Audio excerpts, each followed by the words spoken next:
नमस्कार विद्यार्थी मित्रांनो, ग्लोबल ऑनलाईन स्पर्धा परीक्षा चॅनलवरती तुमचे सगळ्यांचे स्वागत आहे. तर आजच्या व्हिडिओमध्ये आपण महाराष्ट्र लॉ सीईटी परीक्षा 5 वर्ष या एक्झामसाठी सामान्य ज्ञान व चालू घडामोडी म्हणजेच general knowledge and current affairs या सेक्शनवरती काही क्वेश्चन्स बघणार आहोत. तर विद्यार्थी मित्रांनो, व्हिडिओ शेवटपर्यंत नक्की बघा. या व्हिडिओचा तुमच्या एक्झामसाठी नक्कीच फायदा होईल अशी माझी गॅरंटी आहे. तर जे स्टुडंट्स आपल्या चॅनलवरती नवीन आहेत त्यांच्यासाठी एक गुड न्यूज म्हणता येईल. तर त्यांच्यासाठी आम्ही एक कम्प्लीट कोर्स अवेलेबल केला आहे.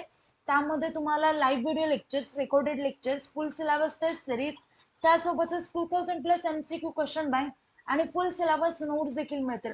या नोट्स मराठी आणि इंग्लिश या दोन्ही भाषेमध्ये अवेलेबल असते. एकदा का तुम्ही आमचा कोर्स जॉईन केला त्यानंतर तुम्हाला आमच्या व्हॉट्सअप ग्रुपवर देखील जॉईन केलं जाईल. ओके. आणि या सर्व गोष्टी तुम्हाला खूप कमी प्राइस मध्ये अवेलेबल करण्यात आलेल्या आहेत. अजून काही कोर्स बद्दल माहिती हवी असेल किंवा कुठल्याही प्रकारचे डाऊट्स असतील तर मी स्क्रीनवरती 2 नंबर दिले आहेत, त्या नंबरवरती तुम्ही कॉन्टॅक्ट देखील करू शकता. आता हा कोर्स ऍक्सेस कसा करायचा किंवा एनरोल कसा करायचा, तर त्यासाठी global online application play store वरती जाऊन डाउनलोड करा. त्यानंतर ऍप्लिकेशन ओपन करा. ऍप्लिकेशन ओपन केल्यानंतर नाव आणि नंबर एंटर केल्यानंतर तुम्हाला इंटरफेस समोर येईल.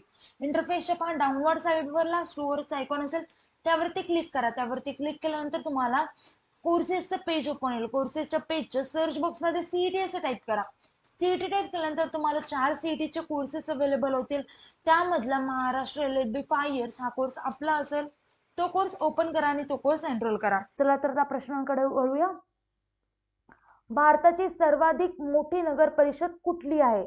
आता आपल्याला पहा प्रश्नामध्ये काय विचारलंय, जी आपली नगर परिषद असते ती भारतामध्ये सगळ्यात कुठली नगर परिषद मोठी आहे असं विचारलंय. तर आपल्याला 4 सिटींचे ऑप्शन नावं आहेत. फर्स्ट आहे मुंबई, सेकंड आहे पुणे, थर्ड आहे नागपूर आणि फोर्थ आहे दिल्ली. तर पहा विद्यार्थी मित्रांनो, करेक्ट आन्सर आहे मुंबई. भारताची सर्वाधिक मोठी नगर परिषद मुंबई येथील आहे. तर मित्रांनो, भारताची सर्वाधिक मोठी नगर परिषद मुंबईमधली बृहमुंबई म्युनिसिपल कॉर्पोरेशन ही आहे. आणि BMC ही भारतातील सर्वात मोठ्या आणि श्रीमंत महानगरपालिकांपैकी एक आहे. याचे एका वर्षाचे बजेट जवळजवळ 52,619 करोड इतके आहे. चला तर आता नेक्स्ट क्वेश्चन पाहू. महाराष्ट्रातील पहिले राज्यपाल कोण होते? पहा आपल्याला ऑप्शन्स मध्ये 4 व्यक्तींचे नाव आहेत. फर्स्ट आहे C. विद्यासागर राव, सेकंड आहे राजा सर महाराज सिंग, थर्ड आहे डॉक्टर पुनीत सिंह आणि फोर्थ ऑप्शन आहे C.A. नानावटे. तर पहा विद्यार्थी मित्रांनो, करेक्ट आन्सर आहे राजा सर महाराज सिंग. तर महाराष्ट्रातील पहिले राज्यपाल हे राजा सर महाराज सिंह हे होते आणि त्यांनी 6 जानेवारी 1948 ते 30 मे 1952 या कालावधीमध्ये काम केलं होतं. आणि आपले आताचे राज्यपाल हे महेश बायस हे आहेत. चला तर आता नेक्स्ट क्वेश्चन पाहू. देशातील पहिला युनिकॉर्न कृत्रिम या स्टार्टअपचा संस्थापक कोण आहे? आपल्याकडे पहा 4 व्यक्तींचे ऑप्शन्स आहेत. फर्स्ट आहे रतन टाटा, सेकंड आहे भावेश अग्रवाल, थर्ड आहे मुकेश अंबानी आणि फोर्थ आहे ऑप्शन सुंदर पिचाई. तर पहा विद्यार्थी मित्रांनो, करेक्ट आहे भावेश अग्रवाल. तर देशातील पहिला युनिकॉर्न कृत्रिम या स्टार्टअपचा संस्थापक भावेश अग्रवाल हा आहे.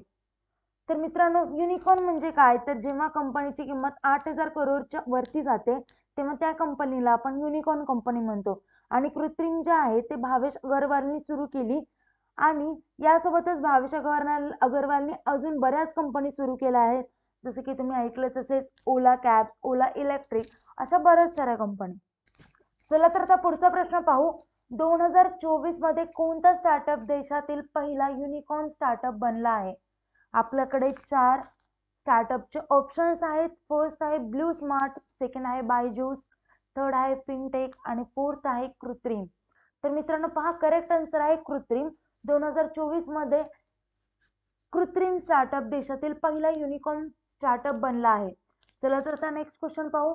रामकृष्ण नायक यांचे नुकतेच निधन झाले, ते कोणत्या चळवळीशी संबंधित होते? फर्स्ट आहे नाट्य, सेकंड आहे आरक्षण, थर्ड आहे कृषी आणि फोर्थ आहे कामगार.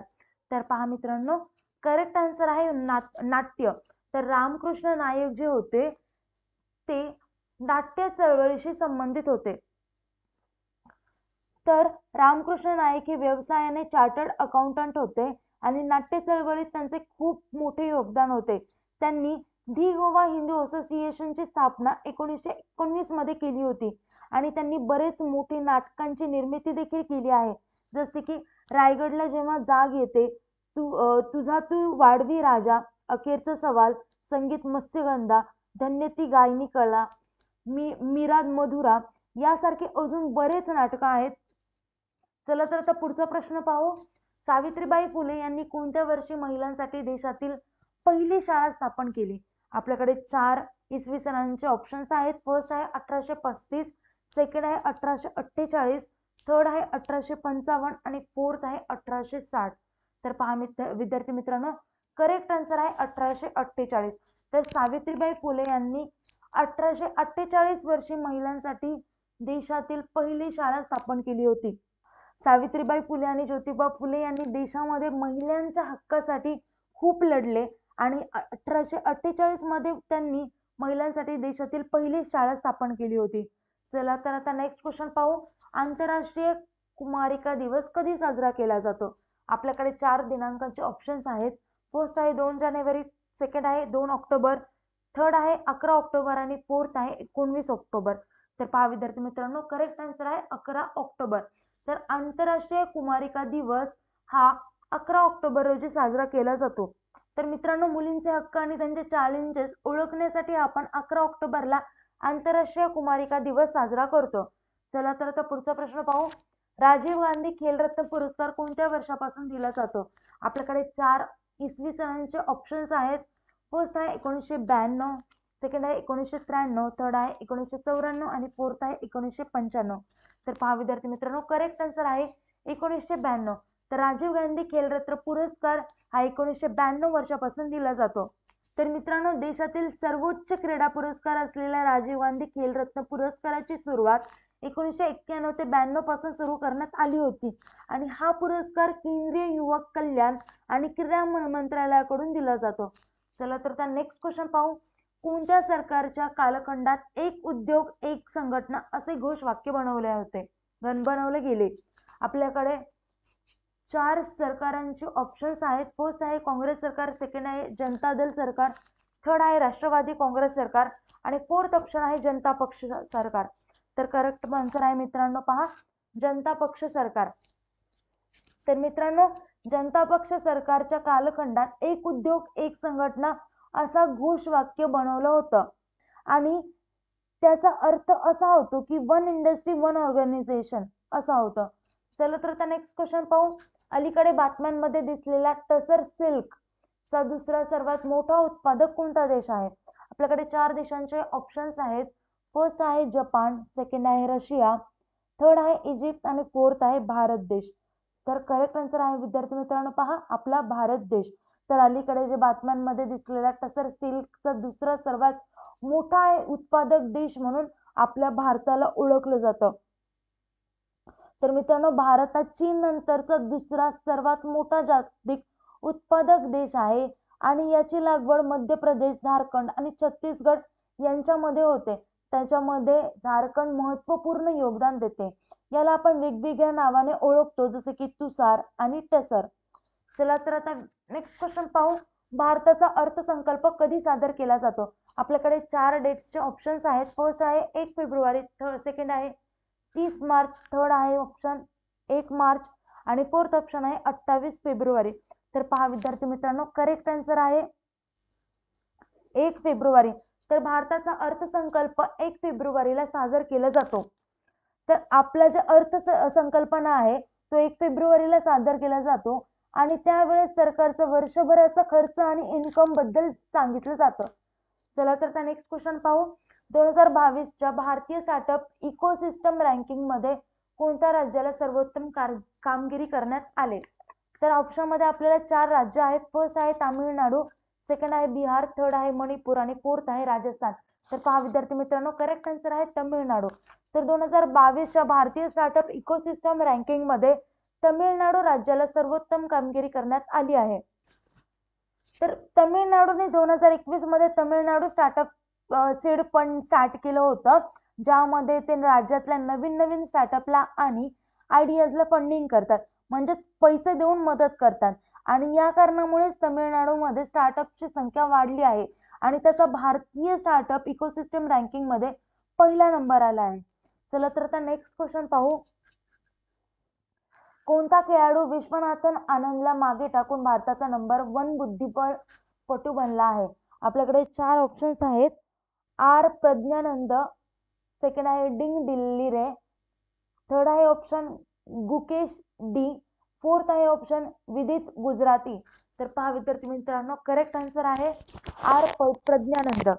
तर आर प्रज्ञानंद हा खेळाडू जो होता तो विश्वनाथन आनंदला मागे टाकून भारताचा नंबर 1 बुद्धिबळपटू बनला आहे. तर मित्रांनो, आत्ताच झालेला टाटा स्टील मास्टर स्पर्धेच्या 4थ्या फेरीत चीनच्या डिंग लिरेनला पराभूत करून गँग मास्टर रमेश बाबू प्रज्ञानंदा हा इंडियाचा विश्वविजेता विश्वनाथन आनंदला मागे टाकत भारताचा अव्वल क्रमांकाचा पुरुष बुद्धिबळपटू बनला आहे. चला तर आता नेक्स्ट क्वेश्चन पाहू. फोर्ब्सच्या अहवालानुसार जगातील सर्वात मजबूत चलन कोणते आहे?